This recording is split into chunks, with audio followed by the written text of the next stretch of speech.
Vamos lá, hein? Primeiro, boa noite. Aproveita para perguntar bastante, então. É verdade, isso aí. Queria agradecer o convite, tá? Para mim é uma honra participar aqui da Liga de Medicina Baseada em Evidências, né? Eu tive com vocês aí no ano retrasado, ano passado, já não lembro mais, no treinamento prático, né? A gente fez lá o treinamento de intubação no Habilidades. E, tá? Eu gosto muito dos alunos, sou preceptor da Liga de Cirurgia Torácica da escola e para mim é sempre muito gratificante estar com os alunos, eu gosto muito de ensinar.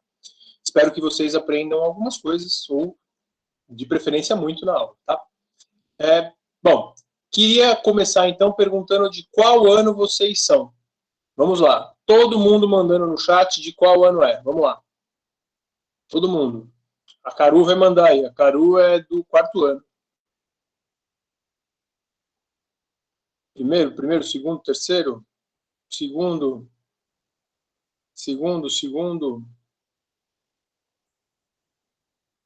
Ok. Temos alguns calouros. Poxa vida, os calouros entraram agora na faculdade. 5º ano, o Arthur é do 5º. Legal. A Caru é da 75, a Caru. A Caru equivale a 75, é verdade. Muito bom. Temos um público aí um pouco heterogêneo, tá? Mas é muito legal que a gente explica aqui algumas coisas meio básicas. Tá? Então, para o pessoal que é mais novo, se vocês tiverem perguntas, mandem. Ó, vocês não estão vendo aqui, está aberto, tá? Então podem perguntar, não fiquem com medo, essa é a hora de perguntar e essa é a hora de vocês tirarem as dúvidas, ok? Vou falar um pouquinho do manejo de nódulos pulmonares baseado em evidência, mas não é a Liga de Medicina baseada em evidências? Então, para tudo na medicina, a gente usa as evidências. Fala aí, Rafa. Aí, o doutor Rafael Pacheco, conectado. Beleza, Mioto? Presente. Tudo bem, cara? Como é que tá? Beleza aí, tudo certo. O Rafael me ensina tudo que eu sei de medicina baseada em evidências. Ele é a professora Raquel. E a Caru. Mas opa, aqui, ó. A Tatiana comemorando a presença do Rafael. Muito bom. Tudo na medicina e todas as nossas escolhas devem ser baseadas em evidência. Né? Então, por que não o manejo de nódulos pulmonares? Né?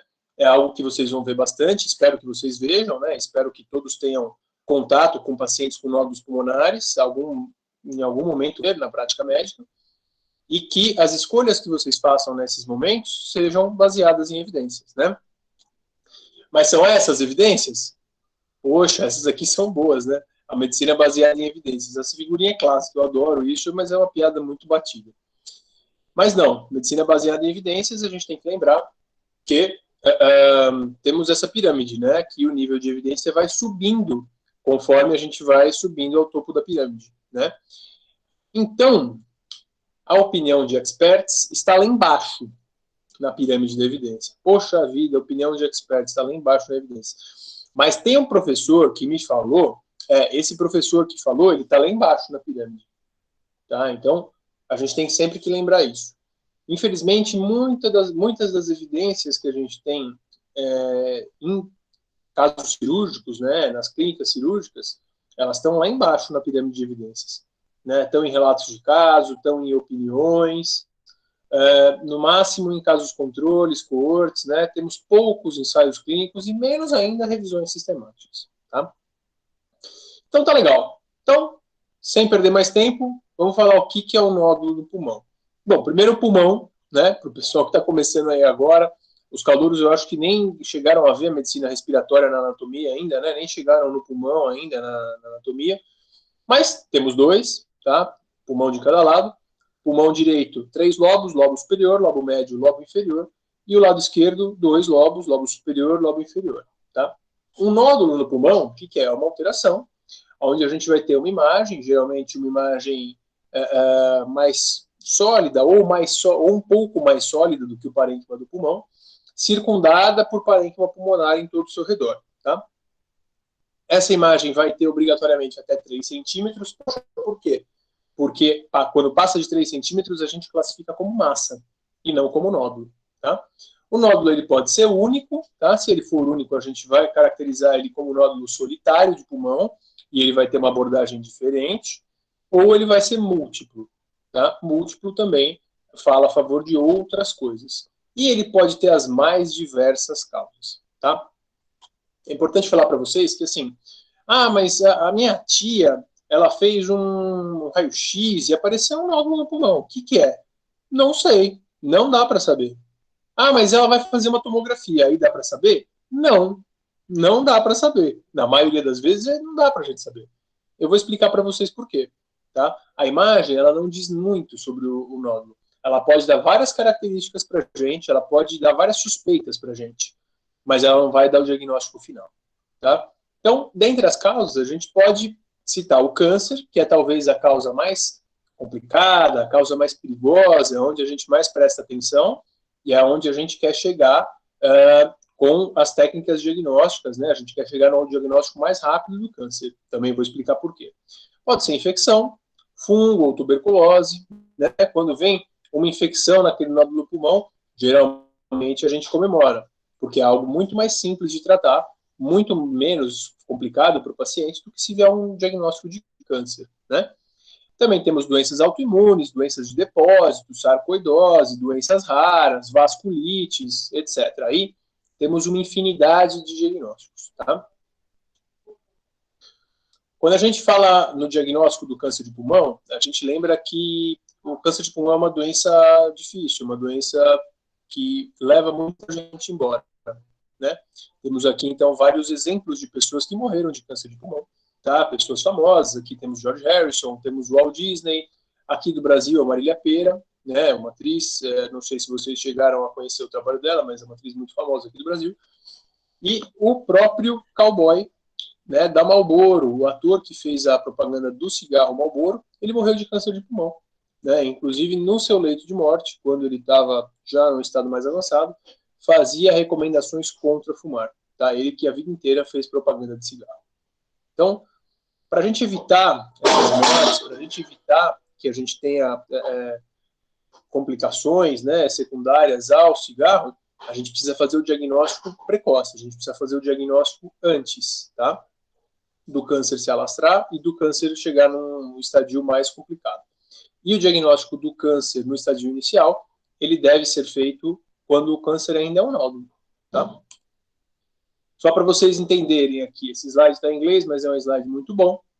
O estágio inicial do câncer, estágio 1, olhem lá, ele é só um nódulozinho, né? Quando a gente vai avançando, estágio 2, ele já é algo um pouco maior, estágio 3 maior ainda, já com linfonodos, e no estágio 4 já tem metástases. Só 25% dos pacientes é diagnosticado no estágio 1 e no estágio 2, tá? Olha lá, que são os ressecáveis, né? Poxa vida, mas só 25%. Por quê? Porque é uma doença geralmente assintomática. Quando aparece um nódulo no pulmão, a gente não sente nada.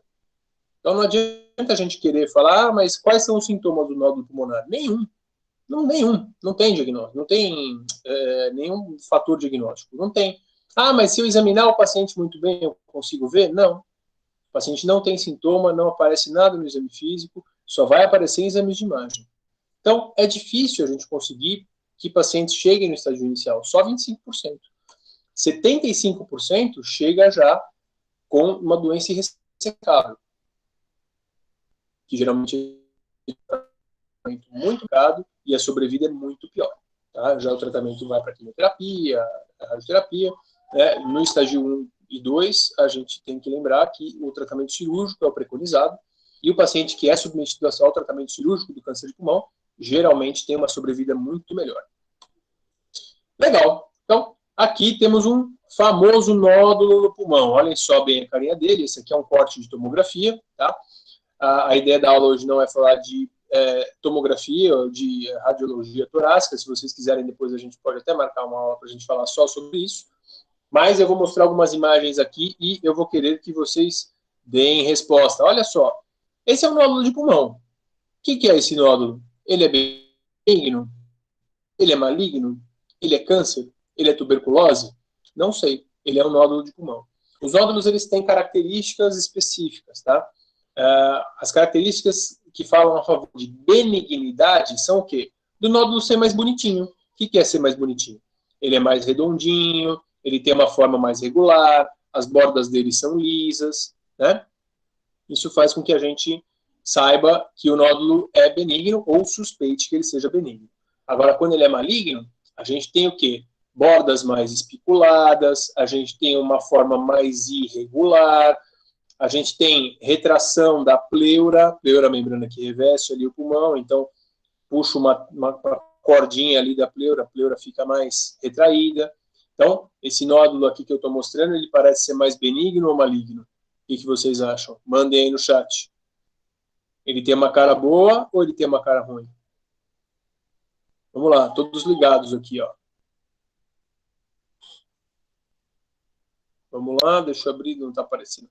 Deixa eu deslocar a minha janela aqui de trás. Maligno, maligno, todo mundo falando a favor do maligno. Será que é maligno? Será? Ih, caramba, agora eu mudei de mesa aqui.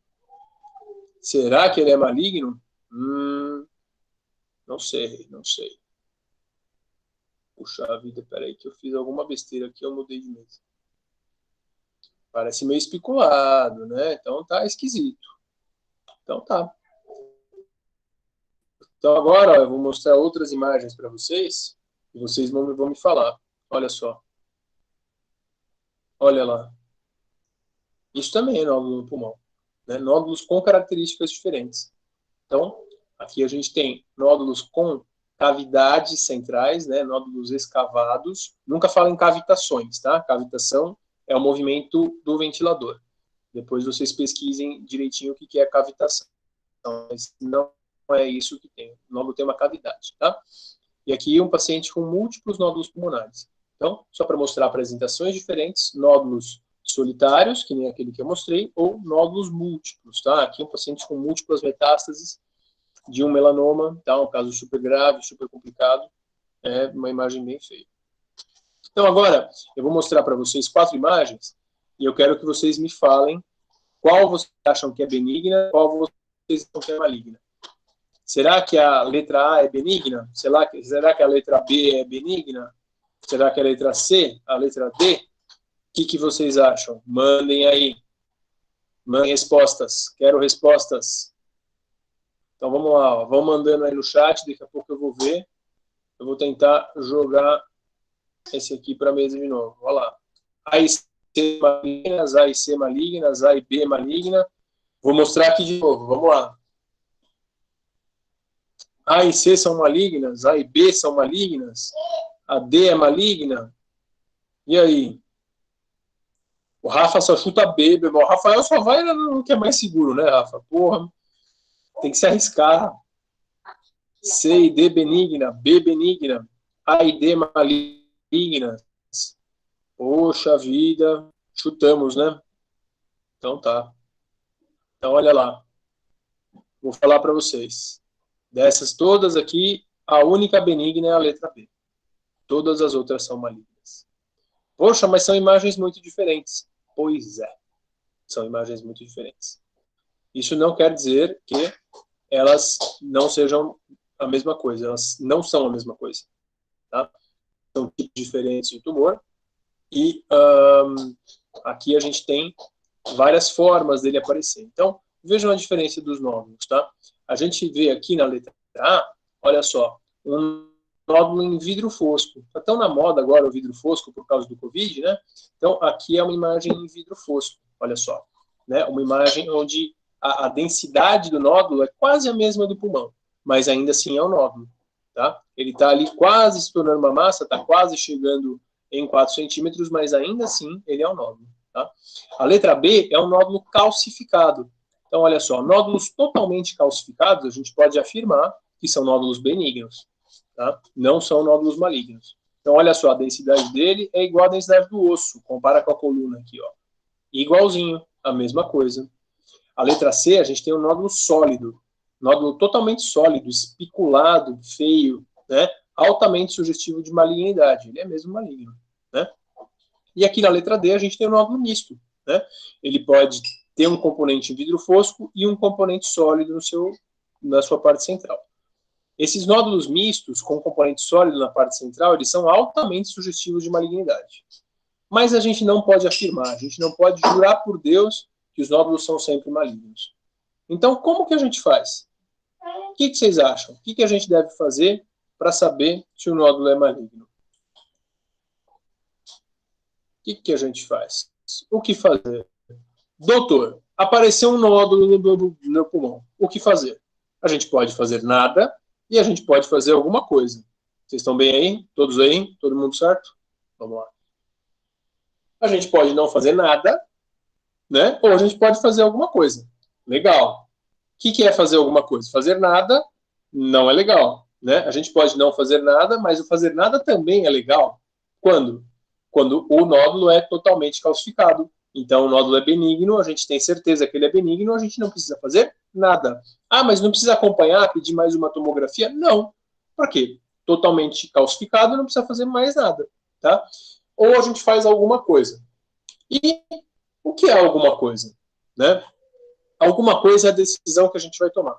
E é aí que vai entrar a medicina baseada em evidências. Tá? Aí, pessoal, aí a gente vai começar a se guiar pelos estudos, por tudo que foi feito e por tudo que a gente já tem de evidências nisso que é feito. Tá bom? Olha, eu posso só fechar aqui um segundo? Eu vou abrir de novo na nova janela, porque a aula de vocês veio para cá. Eu não sei por que raios ela veio para cá. E agora eu não consigo mais. Tá bom, tudo bem. Então vamos apresentar.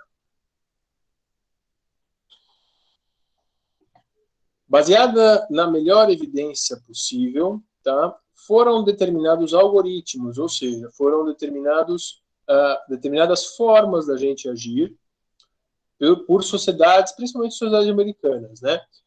Como a CHEST, né, a American Society of Chest Physicians, e a Fleischner Society. Tá? Então, essas sociedades, elas desenvolveram guidelines e desenvolveram algoritmos para nos ajudar a saber o que fazer com o nódulo. Tá? Se vocês pesquisarem aí no celular de vocês, vocês vão ver que tem aplicativos que ajudam a gente a tomar decisão do que fazer com cada nódulo. Tá? O que eu recomendo é o Nodule, né? Procurem por Lung Nodule na App Store ou no Google Play. Vocês vão achar, tá? Esse aí é da Fleischner Society e é um aplicativo bem fácil de mexer, onde a gente consegue saber que a gente tem algo a fazer. Vocês estão mandando mensagem? Deixa eu ver. Eu não estou conseguindo ver. Tem uma mão levantada, professor Lucas. Vamos lá, Lucas, pode falar. Eu levantei sem querer, aqui, professor. Desculpa. Não, beleza. Fica à vontade, Lucas, quando quiser perguntar. Tá. Fala, Rafa. O chat que a gente vai lendo qualquer coisa aqui, se alguém levantar a mão, pra não ficar... Tá. Então, a gente leiam, que sem querer desconfigurou aqui. Obrigado. Sem querer desconfigurou esse negócio. Tá bom. Qual que é a melhor evidência disponível? No que eles se basearam? Eles se basearam principalmente em estudos retrospectivos. Tá? A gente tem pouco estudo cirúrgico prospectivo, pouco ensaio clínico randomizado. Tá? Ah, mas easy. Pois é, isso é complicado. É difícil de fazer e eu vou explicar para vocês por quê. Tá? Mas, voltando, o fazer alguma coisa, o que a gente pode fazer? A gente pode fazer novos exames, então a gente viu lá um nódulo, a gente pode fazer outros exames. Que exames são esses? A gente pode repetir a tomografia, né? Em 3, 6 ou 12 meses, ou a gente pode fazer um PET, tá? O que é o PET? O PET nada mais é do que uma tomografia sofisticada, tá? É uma tomografia com um contraste diferente, especial, que ele vai fazer com que o nódulo que tem maior metabolismo, que capta mais glicose com mais avidez, ele brilhe mais e a gente suspeita que esse nódulo é maligno, tá? Mas na infecção ele também brilha. Então é um exame difícil, é um exame um pouco complicado, a gente tem que tomar cuidado, tá? Ou se a gente achar que esse nódulo é altamente sugestivo de malignidade, precisamos fazer uma biópsia. Tá? Ah, mas o PET não diz para a gente se é maligno ou benigno? Não. O PET ajuda a gente a estimar com talvez um pouco mais de precisão. mas ele não diz para a gente. Tá? Agora, o que vai dizer para a gente o que está acontecendo, o que vai dizer para a gente se é maligno ou não, é a biópsia. Tá? Então, se o nódulo é suspeito, a biópsia é necessária. Tá? A gente tem alta suspeita de malignidade, vamos fazer uma biópsia. Tá? Mas como que a gente vai fazer uma biópsia? Duas formas. Imaginem, ou a gente faz essa biópsia por dentro da via aérea, ou a gente faz por fora. Tá? Então é simples, pessoal. Tá? Pensem assim, eu gosto de pensar na simplicidade da medicina, na simplicidade principalmente da cirurgia torácica. Tá? A cirurgia torácica é simples. Ou é por dentro, ou é por fora. Tudo que vier a mais do que isso são sofisticações, formas de fazer com que a nossa biópsia seja mais bem sucedida. Tá? Então, ou a gente vai fazer por broncoscopia, entrando por dentro da via aérea com o aparelho que vai lá dentro fazer a biópsia. Tá? Então, olhem aqui, ó, na figura a gente consegue ver muito bem que a gente tem o aparelho entrando pela via aérea, indo até a lesão que está lá dentro do pulmão e chegando nela para fazer uma biópsiazinha. Biópsia, o que é biópsia? Né? O pessoal às vezes não está acostumado. A biópsia é tirar um pedacinho. Tá? Então, biópsia é tirar um fragmento. Toda vez que alguém fala para você, vou fazer uma biópsia. Biópsia é ir lá e tirar um pedacinho, tá? Colher um pedacinho para mandar para análise. Esse pedacinho, ele vai lá para a patologia, né? A gente coloca na lâmina, igual vocês estão acostumados a ver na histologia, coloca aquele corante rosa lá, que só os patologistas conseguem ler aquilo para saber exatamente o que é, e conseguem dizer o que é. Mas eles não fazem só isso, tá? Eu vou explicar. Ou a gente faz transtorácica, guiada pelas mais diversas formas. A gente entra com uma agulha através do tórax, que chega até o nódulo. Logicamente, os nódulos que estão mais próximos da via aérea são feitos por broncoscopia, e os que estão mais longe, mais próximos da periferia, são feitos por agulha. Será? Será que é assim mesmo? Vamos ver. A gente tem evidências que falem sobre isso? Só explicando um pouquinho como é feita cada biópsia. A biópsia feita por broncoscopia é feita com essa pincinha que está do lado esquerdo da nossa tela. Então, a pinça aqui é uma boquinha. Tem os dentinhos, ela vai entrar, vai dar uma mordida, mordeu ali, nhaque, tirou um pedacinho. Legal. Tirou um pedacinho, a gente consegue saber o que está acontecendo. Já a biópsia guiada por tomografia, ela é essa biópsia cortante, né? Essa biópsia que vai entrar com uma agulha, e é uma agulha de gaveta.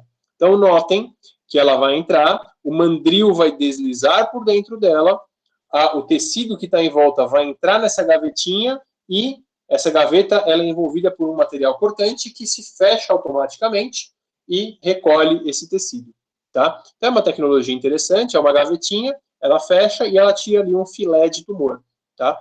As duas conseguem tirar material suficiente? Sim. São duas formas bem efetivas de biópsia, mas são duas formas diferentes. Qual é a melhor? Essa é a pergunta de $1 milhão. A gente pode ter formas diferentes de guiar, né, essas biópsias. Então, a biópsia transtorácica, né, ou percutânea, né, percutânea porque a gente atravessa a pele, atravessa o tórax. Então, é transtorácica percutânea. Ela pode ser guiada por tomografia ou por ultrassom, né, e a biópsia transbrônquica ou por broncoscopia, ela também pode ser guiada pelas mais diversas formas. Por fluoroscopia, por EBUS. O que é EBUS? EBUS nada mais é do que a gente adapta um ultrassomzinho na ponta dela, tá? E esse ultrassom vai ajudar a gente a localizar melhor o nódulo para fazer a biópsia. Então, eletromagnética, vou explicar. E biópsias não guiadas, às vezes a gente não tem essa tecnologia disponível, e quando nada disso dá certo, né, a gente vai para a terceira forma principal de biópsia, que é a biópsia cirúrgica. Pode ser tanto aberta, quanto por vídeo, quanto robótica. Tá? Não vamos falar de biópsias cirúrgicas aqui, isso é um outro assunto, uma outra aula, mas as biópsias cirúrgicas são sempre o último motivo, né, a última definição. Tá bom? E a biópsia cirúrgica com certeza vai dar o diagnóstico. E se não der o diagnóstico é porque não tem diagnóstico. Tá bom? Por que a gente precisa de biópsias boas? Mas não dá para fazer ali uma biópsiazinha qualquer? Não, não dá. Tá? O material que a gente colhe, ele é hoje submetido a várias análises, pessoal.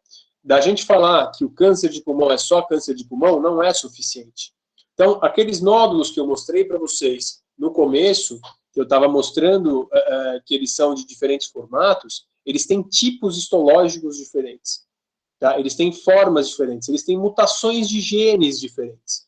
Como que a gente vai saber isso? A gente pega o material que a gente colhe e submete esse material às mais diversas análises.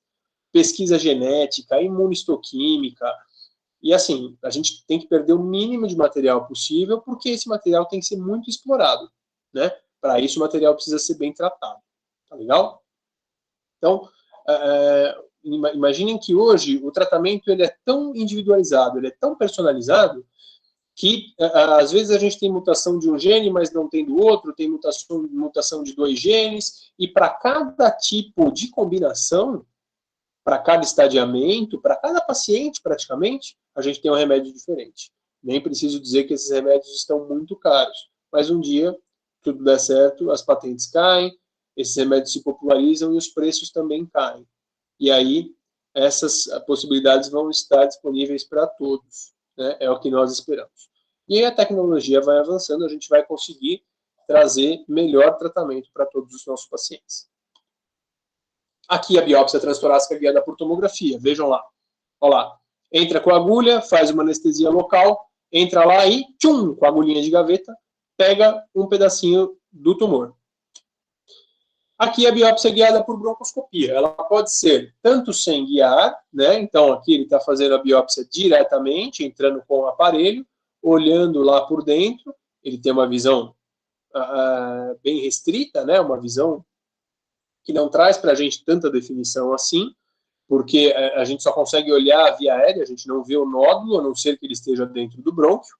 Ou ele pode usar um aparelho de raio-x. E com o raio-x ele localiza melhor o nódulo e leva a pinça até lá. Aqui a biópsia guiada por ultrassom, né, por EBUS radial, que é o ultrassom na ponta dessa sondinha, desse catéter. Esse ultrassom ele vai localizar o nódulo e ajudar a gente a guiar a nossa biópsia. A pinça de biópsia é a mesma, mas a gente consegue identificar melhor a posição do nódulo. Aqui, guiada com navegação eletromagnética. Isso aqui é bem legal. Última geração. A gente faz uma broncoscopia antes, olha por dentro como é que está a via aérea do paciente, a gente renderiza essa imagem, né, essa captura que é feita com o broncoscópio, renderiza com a tomografia do paciente, e a gente vai criar em realidade aumentada um caminho para ser seguido pelo nosso broncoscópio e pela nossa pinça lá por dentro. Tá? Então, é um exame altamente tecnológico que ajuda bastante a gente a localizar onde esse nódulo está. Nem preciso dizer que isso é muito caro, né? Nem tem no Brasil. E aí, qual que é o melhor? Como a gente toma essa decisão? Um método é melhor do que o outro? Os riscos são os mesmos? Os custos são os mesmos? O rendimento deles é o mesmo? Difícil da gente conseguir saber, né? Essa é justamente o assunto da minha tese de doutorado, né? Isso que eu estou estudando atualmente. E a gente tem visto que os trabalhos que falam sobre isso e também sobre tudo que envolve câncer de pulmão cirúrgico, né, e as biópsias, eles são retrospectivos.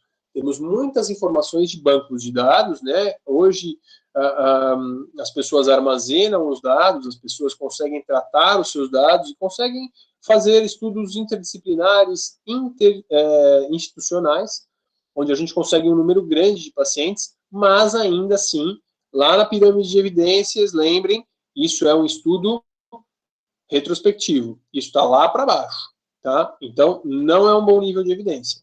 A qualidade metodológica, na maioria das vezes, é baixa, né? Lembrando que quando a gente não tem um estudo de banco de dados, quando a gente tem um estudo prospectivo, a gente tem estudos casos controles, ou até estudos, ensaios clínicos randomizados, que nem sempre são bem randomizados, mas que têm tamanhos de amostra pequenos, amostras heterogêneas, falta de mascaramento. Poxa, esse é um problema muito grande. Até quando eu sugeri o tema para Maria Clara, eu tinha até sugerido a gente falar só disso na aula, porque a falta de mascaramento é um problema grave nos estudos cirúrgicos. E é muito difícil da gente conseguir resolver, tá? Mas só da gente conseguir se preocupar em mascarar de alguma forma já é alguma coisa, né? Já é algo. Só da gente se preocupar com o assunto, isso já é muito bom, tá?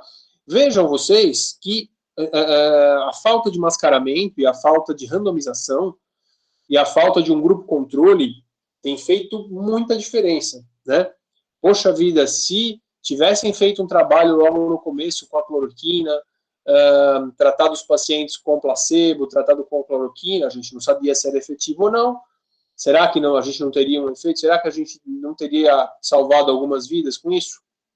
Pois é, eu acho que sim. E se os estudos também não forem bem randomizados, se eles tiverem vieses, eles complicam a nossa evidência, né?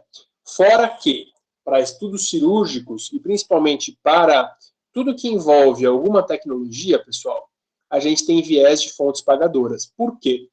Ah, mas está tão na moda a cirurgia robótica. A cirurgia robótica não é legal? É legal, é muito legal. Só que há um viés enorme das fontes pagadoras, que patrocinam os estudos para as pessoas falarem que o método deles é mais legal, né? Então, esse viés é importante, tá? E é um viés que existe muito nos estudos cirúrgicos, tá? E isso é um pouco complicado da gente lidar, tá? Imaginem vocês que o estudo vai ser feito para mostrar que um método é melhor do que o outro, só que a pessoa que fabrica o método, a pessoa que está fazendo a tecnologia, ela está pagando para esse estudo ser feito. Meio complicado, né? No mínimo controverso. Mas tudo bem. Essa aqui é a nossa meta-análise principal da revisão sistemática que eu fiz, né, em conjunto com a Caru, com o Rafael, com a professora Raquel, com o professor João Alessio também, né, não sei se vocês conhecem, acho que muitos de vocês conhecem, o professor João Alessio da cirurgia torácica também está envolvido com a gente no trabalho. A gente comparou, então, o rendimento e a necessidade de abordagem por outra técnica e desfechos de segurança em diferentes formas de biópsia dos nódulos pulmonares. Aqui, a meta-análise principal do estudo, onde a gente comparou a biópsia transtorácica com a biópsia pelo ultrassom radial que eu mostrei para vocês. A diferença foi muito pequena, né? Aqui a gente não tem evidências que favoreçam um método em relação ao outro, tá? Há ali um favorecimento leve, mas sem evidências, sem estatisticamente não relevante para a percutânea, né? Porém, não dá para a gente ter isso como algo definitivo. Não dá para falar que o método é melhor do que o outro. Outro assunto que eu preciso falar para vocês, é muito importante, a gente já está chegando aqui ao fim da aula, tá, pessoal? Vamos só comentar mais um pouquinho, senão a gente vai estourar o tempo, mas algo que é importante é algo que chama screening, ou rastreamento de câncer de pulmão.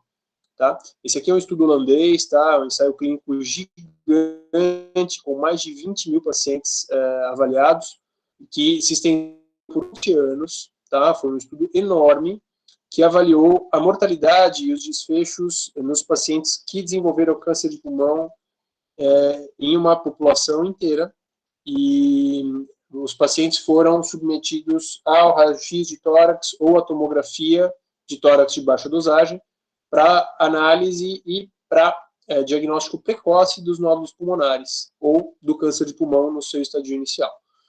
E já foi visto isso, já está estabelecido que a mortalidade cai quando a gente faz screening para câncer de pulmão nas populações americana e europeia. No Brasil a gente ainda não tem esse dado, mas é algo que está ali na crista da onda da cirurgia torácica, da imagem, algo que está sendo muito estudado, em breve talvez teremos novidades sobre isso, mas aí é o do estudo, né? É isso que estamos vendo agora. E no Brasil isso nunca foi feito? Sim, né? Isso já foi feito, foi começado a estudar o rastreamento de câncer de pulmão, principalmente aqui em São Paulo, né? Em outros estados talvez um pouco mais difícil de fazer, aqui é onde estão os centros que têm mais dinheiro, né? Então fica mais fácil de fazer, apesar que tem um grupo no Rio Grande do Sul muito forte também, que está em conjunto conosco. Mas os estudos brasileiros, eles infelizmente tiveram uma qualidade metodológica não muito boa, né? Não foram estudos que tiveram um desenho muito bom. São estudos com um tamanho muito menor na amostra, né? São estudos aí que, enquanto os estudos europeus, eles têm 20 mil pacientes em cada braço, aqui a gente teve 2 mil pacientes em um braço único, né? Pacientes heterogêneos, não teve mascaramento, não teve randomização, braço único, então a evidência vai para a cucuia, né? E com isso a gente não consegue tirar conclusões muito definitivas. Então, vejam a importância da medicina baseada em evidências. Quando a gente tem um estudo com uma qualidade metodológica muito boa, a gente consegue estabelecer isso para toda uma população de um continente. Tá? Tudo bem que é um estudo que deu muito trabalho, mas se ele não é bem feito, olha só, esses estudos também deram muito trabalho, mas a gente não consegue tirar as conclusões definitivas. Precisam de mais estudos. Né? Então, aí que está a importância. Né? Eu acho que essa é a mensagem principal para vocês aqui. Se preocupem com as evidências, se preocupem com a forma que vocês vão fazer os trabalhos, porque aí vocês vão fazer trabalhos de qualidade e vocês vão ter evidências melhores. Né? Para quem se interessar, aqui as nossas recomendações para pesquisas futuras, né? Fazer comparações entre biópsias guiadas por tomografia e biópsias por via broncoscópica, um estudo bem desenhado, randomizado, avaliando o rendimento, avaliando a satisfação do paciente, avaliando complicações, seria muito bem-vindo. Tá? Sentimos muita falta disso na revisão que fizemos. E aqui eu acho que a última mensagem, né, a mensagem que vocês têm que levar para casa, é a mensagem que a gente deixou também no final da tese, mas é uma mensagem que fica para vocês como um todo, né? Que a escolha do melhor método para biópsia dos nódulos pulmonares, mas não só dos nódulos, no geral, né? Para sempre que vocês tiverem que tomar uma decisão, alguma conduta, tem que se basear, primeiro, na disponibilidade dos métodos e no acesso. Se a gente não tiver o método, não adianta a gente querer usar, né? Não há evidências suficientes para recomendar um método em relação ao outro, né? A gente viu que as biópsias elas podem ser feitas por um método ou por outro, não tem grandes diferenças, tá? E os potenciais riscos e benefícios devem sempre ser apresentados ao paciente e às suas famílias para uma decisão compartilhada. A decisão não é só do médico. O médico não é absoluto, né? A gente vê aí que a medicina ela muda, né? As coisas mudam, tudo muda, tudo está em constante mutação. Então, fiquem atentos sempre às novidades e dividam as suas preocupações e as suas angústias com o paciente e com os familiares. Tá? Isso é benéfico. Tá? Isso é bom porque eles vão entender que não é algo absoluto. Claro, quando a evidência for muito melhor do que um método é melhor do que o outro, não tem dúvida. E aí você tem que orientar o paciente. Mas quando há uma dúvida, essa decisão deve ser compartilhada com o paciente e com a família. Tá bom? Aqui está o nosso grupo de pesquisa. Faltou a Caru, nesse dia a Caru não foi para tirar foto. Longínquos tempos de 2019, quando a gente ainda podia almoçar tranquilamente, quando a gente ainda podia se ver pessoalmente, né? Uma pena que agora essa pandemia tenha nos separado, mas que em breve a gente possa ajudar. Esse aqui é o César, é o meu ajudante principal nos trabalhos e nas pesquisas.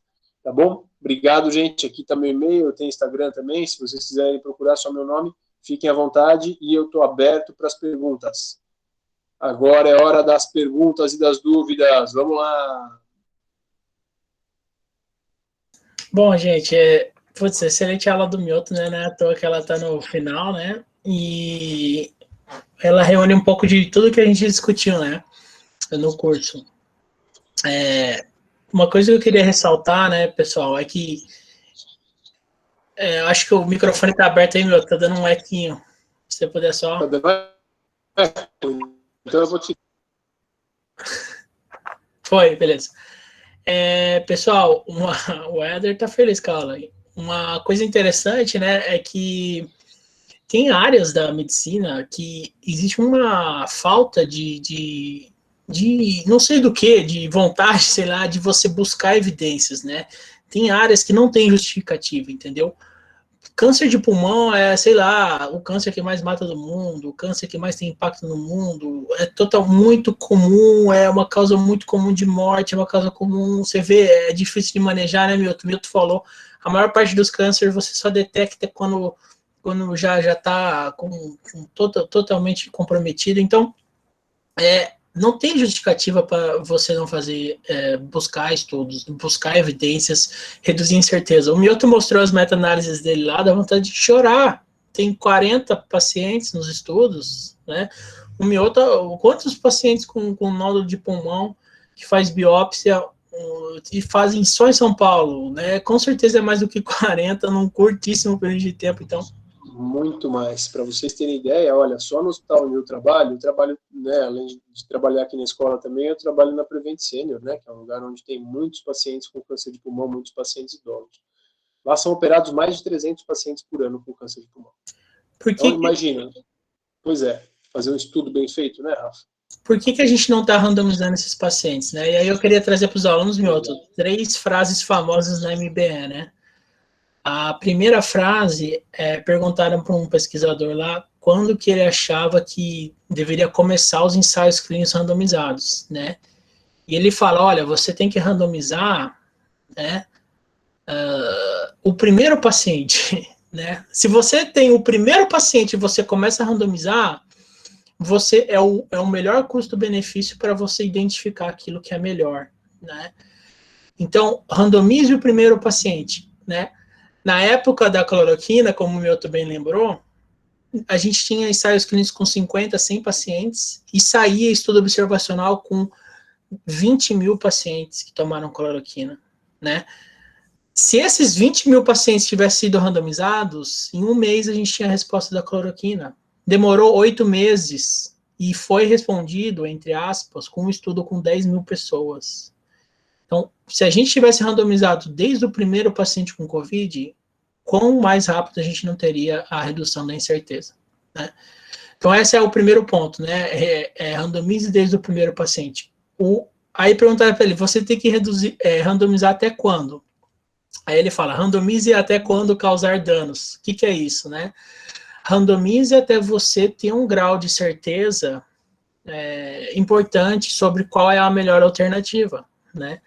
E olha como essa área, a área do Mioto, é maluca, porque você tem 1 milhão de tipos de técnicas novas, né, Mioto? Você tem 1 milhão de aparelho, 1 milhão de ultrassom, 1 milhão de pinça, 1 milhão de não sei o quê, sendo desenvolvidas cada vez mais, 3D, a robô 3D, não sei o que 3D, e as pessoas não testam isso. Por quê? Isso é um fenômeno comum, né? A Carol falou disso um dia. As pessoas acham que tecnologia sempre é bom, né? Putz, é 3D, não tem como isso não ser bom. Então, quando o padrão, o nível de exigência para evidências é muito menor para essas tecnologias do que para um medicamento. Tanto da população, tanto dos médicos e tanto das agências que regulam essas tecnologias. Elas pedem menos evidências, porque acham que quanto mais tecnológico, melhor, quanto mais opções, melhor. E uma coisa que vocês viram nesse curso aqui, que nem sempre isso é verdade, né? Você quer falar alguma coisa, meu, antes de eu falar a última frase? Muito legal você falar disso, Rafa. Eu vou entrar daqui a pouco numa aula, na verdade é um programa de ensino dos residentes de cirurgia torácica, né, que está sendo um esforço conjunto de todas as residências de São Paulo.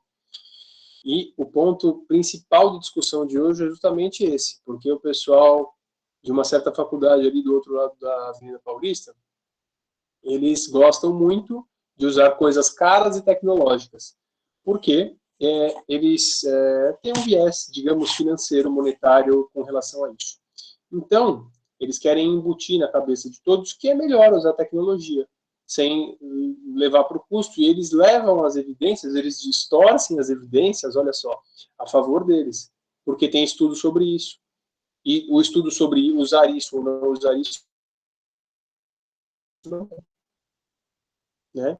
Então, vejam só, a gente tem que tomar cuidado com essa distorção. Nem sempre o que é caro é melhor. Cirurgia robótica, poxa, tá tão na moda. Vale a pena mesmo? Vale a pena para quem não recebe. Vale a pena para quem é pago para fazer isso. Para o paciente, até hoje, com exceção da urologia, que parece que existe ali uma vantagem quanto à preservação de nervos, etc., não tem muita vantagem, não. Na cirurgia torácica não tem vantagem nenhuma. E eu não sei, assim, eu não conheço muito, mas eu fico pensando o tanto de tempo também que se tem que despender desses pacientes, das vidas dessas pessoas, para conseguir treinar a equipe suficientemente bem para usar uma tecnologia tão moderna, né? E o tanto de risco que isso também não oferece para o paciente, né? Exatamente, Carol. Exatamente. É claro que assim, a gente não pode fechar os olhos para a tecnologia. Ela está aí para ajudar a gente, né? Mas é complicado. A gente precisa colocar tudo isso em ponderação. E pensa só, Carol, o quanto não custa para treinar uma equipe, para você levar, colocar materiais específicos para um tipo de procedimento, né? Sendo que a gente já tem outros procedimentos estabelecidos, até você provar que isso é tão melhor. Poxa, complicado, hein? Mas também, se a gente fechar os olhos, a gente nunca vai avançar. Então, temos que ir devagar. E excelente, né? E acho que a gente tá muito legal a aula, porque ela ficou num momento bem interessante do curso, que a gente já discutiu esses pontos, tá, meu? Você não estava aqui nos outros dias, eu acho, né? Mas é legal que a gente está trazendo isso, né? E é interessante também, pessoal, a gente pensar no o último aforismo lá da VMB que eu ia falar, né? Que é uma frase famosa, né? Que alguém, né, precisa só visitar o cemitério dos tratamentos, das terapias, das tecnologias não efetivas, para a gente ver o quanto que a falta de o quanto o ensaio clínico randomizado é importante, né? Que isso quer dizer, né? Que a quantidade de coisa que é desenvolvida, a quantidade de investimento que é desenvolvido, que no final das contas não mudam a história da doença, não mudam a qualidade de vida, não muda a terapia, e ficam sendo usadas sem comprovação, a maior parte dessas tecnologias tem capacidade mínima de serem eficientes em alterar o sistema de saúde, tanto no nível populacional como no nível individual, né? Então, ele fala, olha, você só precisa ler um pouco da história, ler o cemitério das tecnologias que foram desprovadas, que foram descartadas, para você ver que a maior parte acaba virando obsoleto e era inútil, né? E aí a Carol e o Milton trazem uma grande reflexão sobre o conceito de custo-oportunidade que a gente falou, né? Olhem como é absurdo isso, né? O câncer de pulmão, o screening de câncer de pulmão com tomografia, talvez seja um dos mais controversos no sentido de que parece que, pelo menos para algumas populações, é muito evidente que a gente tinha que fazer de maneira sistemática, né? É um exame feito com tomografia que, entre aspas, é caro, mas não é caro. Tomografia hoje já não é mais uma coisa de outro mundo. E a gente não consegue sistematizar esse screening por questão financeira. E, ao mesmo tempo, a gente tem mudando a biópsia e gastando milhões, os hospitais gastando milhões com a ponta da biópsia, que a gente nem sabe, que pode até ser melhor ou não, mas a gente não sabe, né? A gente gasta dinheiro com screenings necessário para outras doenças que podiam estar se redirecionando para talvez o câncer de pulmão, pelo menos para alguns subgrupos. Então vejam como as coisas estão relacionadas, vejam como algumas áreas, né, e essas áreas que tem poucos profissionais, né, tem muito pouco cirurgião torácico. Você sabe, Mioto, quantos cirurgiões torácicos tem no Brasil? A gente não tem 2.000 cirurgiões torácicos no Brasil. Essas áreas... A sociedade tem menos de 1.000 sócios. Essas áreas muito pequenas, elas são muito, entre aspas, aí eu não sei se o Mioto concorda, reféns das indústrias. Porque todo mundo... ou você está lá, ou você não está em lugar nenhum. E isso mostra a importância da universidade pública como, pelo menos, uma ilha de pessoas que conseguem se distanciar disso, né? Então, não é à toa que existe uma crise de evidências nessa área, né?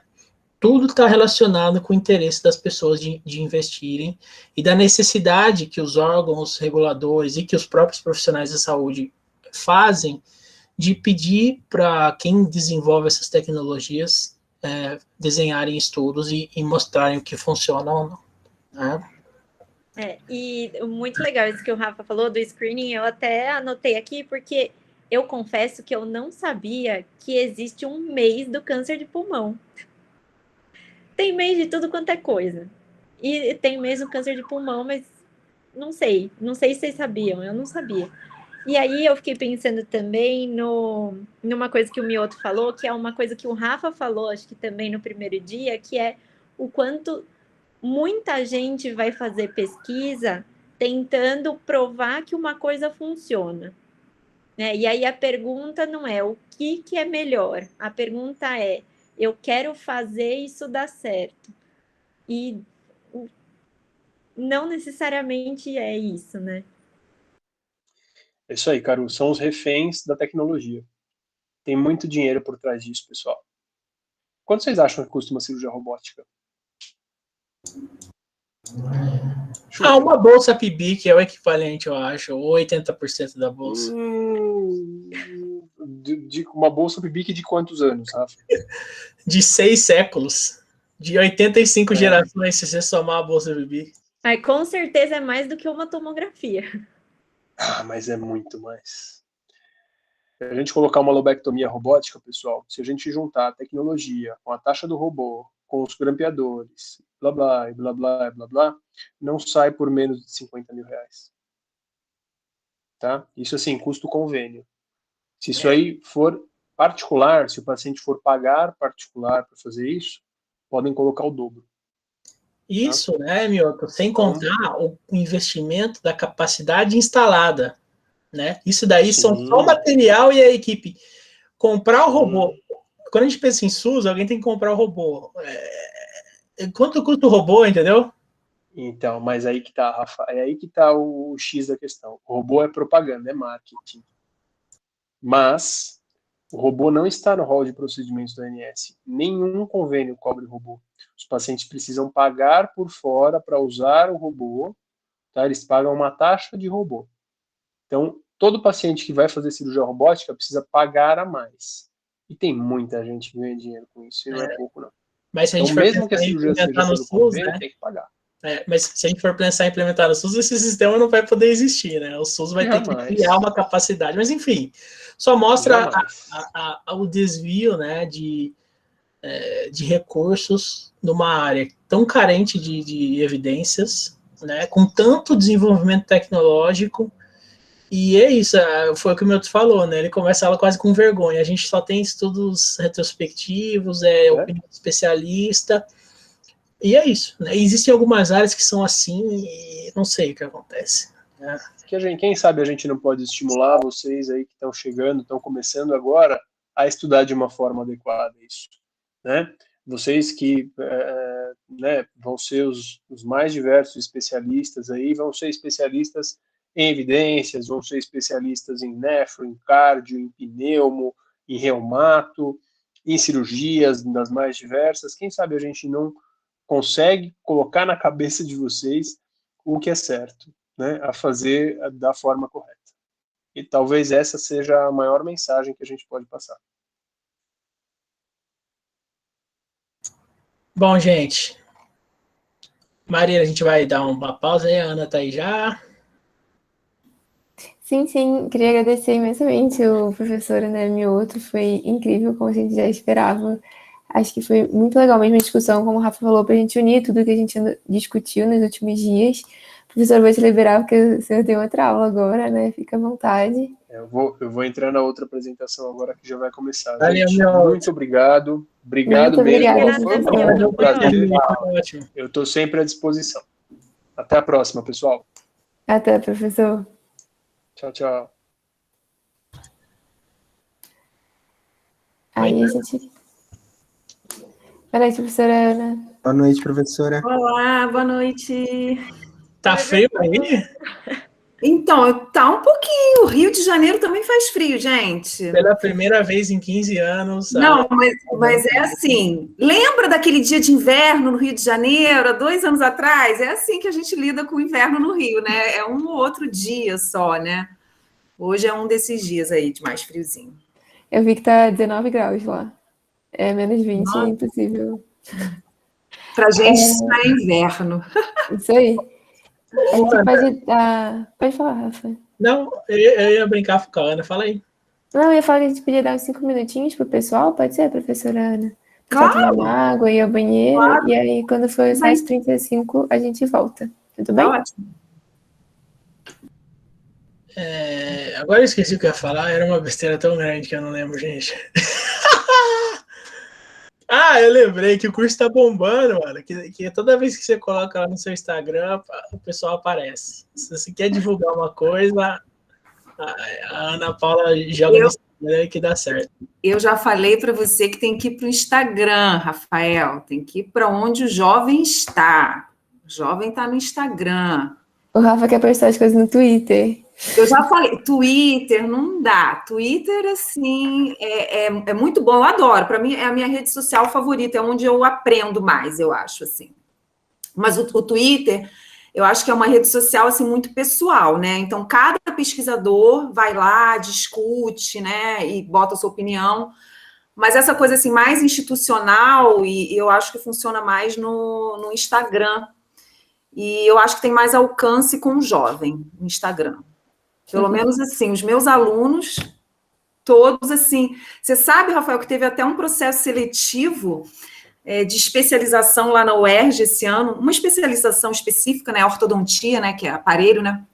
Eles fizeram um processo seletivo todo, a inscrição, a divulgação, tudo pelo Instagram.